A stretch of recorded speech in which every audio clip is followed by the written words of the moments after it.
প্ৰিয় সুহৃদবৃন্দ, পুৱাৰ সম্ভাষণ জনালোঁ। এটা ভাল খবৰ দিওঁ চাওক।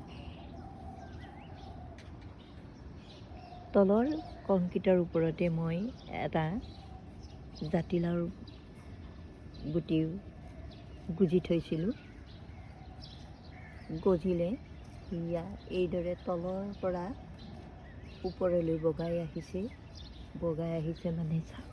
মই নাৰিকলৰ ৰছী এইদৰে ওলোমাই দিছিলোঁ, কাৰণ বগাই যাবলৈ এখন ঠাই লাগিব, গতিকে ক'তনো বগাব, সেয়ে মই নাৰিকলৰ ৰছী এইদৰে ওলোমাই দিছিলোঁ। তাতেই বগাই আহি ইয়াত ৩ নম্বৰখন চাদ পাইছেহি।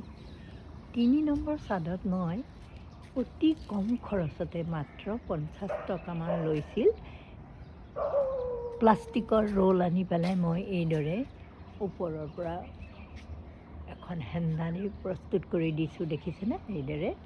কেনেকুৱা লাগিছে বাৰু দেখি?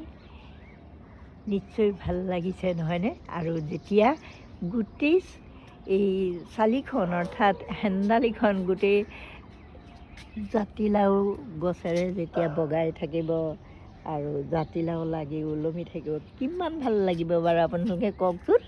মই আকৌ পচন সাৰ দিহে কৰোঁ দেই, কাৰণ আমি সুস্বাস্থ্য কৰি ৰাখিবলৈ পচন সাৰ দি প্ৰস্তুত কৰা শাক পাচলিহে খাব লাগে। সেয়ে এইদৰে কৰি থৈছোঁ, অতি কম খৰচত, নহয়নে বাৰু? লাগি থাকিব, অকণমান পানী দিব লাগে আৰু তাতকৈ আৰু একো কৰিব নালাগে। কেনেকুৱা লাগিলে বাৰু ভিডিঅ'টো দেখি? ভাল লাগিলেনে?